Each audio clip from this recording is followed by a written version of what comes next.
Welcome, fellow humans. Today I'm going to tell the story of my wonderful problem-solving skills when I was 2 years old.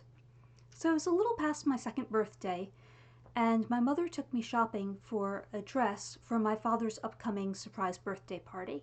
My father's birthday is about a month and a half after mine, so that really helps me to know about how old I was when this happened. So we were out shopping for dresses, or more precisely, I was standing around while my mother was going through dresses.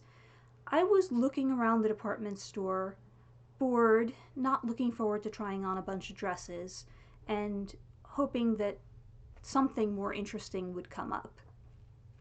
So while I was looking around, I saw this thing. I had no idea what it was. It was metal, and it had some bars, a long horizontal one and two vertical ones, and it looked kind of like a jungle gym, but it wasn't well designed to play on. I could tell that it would be difficult to play on. I would have been willing to take on that challenge. I would have happily tried to find a way to play on it, but I knew there was no way that my mom was going to let me, and I was fairly sure that people would be upset with me if I tried to. So I stayed where I was, and I looked at it, and I wondered, what is it doing here? What is this for? And I decided that what I should do in order to find out what it is was look at it really closely and remember it. And then, when I've grown up, I'll surely know what it is. I'll be able to identify it because grown-ups know all sorts of things. I don't know why this was my solution. This is the most inefficient solution I can imagine as an adult.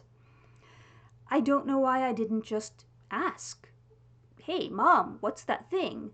I didn't want to interrupt her from shopping for the dresses, but she would have been okay with that. I could have gotten away with doing that. If she didn't know, we could have potentially asked a store employee. There were such better options, but I was a 2-year-old using 2-year-old problem skills. So that's what I did. I looked at it and I remembered what it looked like.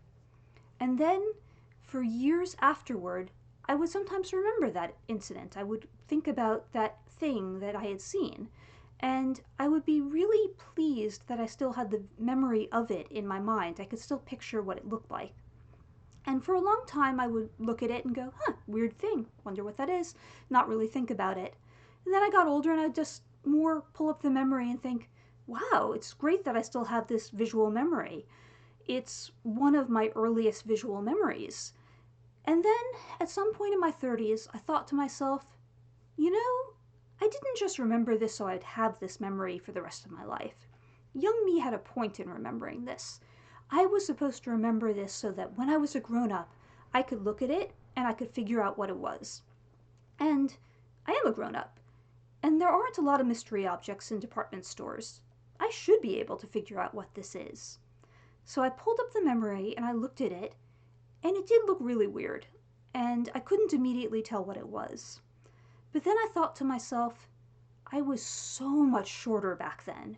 Surely the world looked different when you're practically at ground level. So I mentally started moving the image as if I were moving my own head closer and closer to the ground. And then it snapped into place, and I recognized it. It was just one of those long horizontal bars that store employees can roll around as a hanger. You can put a whole bunch of clothes on it and move them all at once more efficiently in a department store. No mystery there. But once I identified the object, I could feel my brain letting go of the visual memory. I was so upset. I was screaming in my own mind, "No, don't do this. I want to keep the visual memory." But I couldn't get my brain to do that. It's one of the frustrating things about being human, that we only have conscious control over parts of our brain, and storing an image is so much less efficient than storing just information about the image. So now that I knew what the image was, my brain could just store that and didn't need the image anymore. But I wanted the image. But I lost it, and I no longer can pull up that childhood memory of what the world looked like when I was 2 years old. So it was an unfortunate trade off, but I did solve that mystery. And as stupid as my problem solving method was, I have to give credit to young me because it worked. I mean, go you, little 2 year old. So that is the story of how I had a massively terrible idea that actually worked out and then lost my visual image. I hope you enjoyed it, and if you liked this video, please click like, and if you know someone who might find it interesting, share it.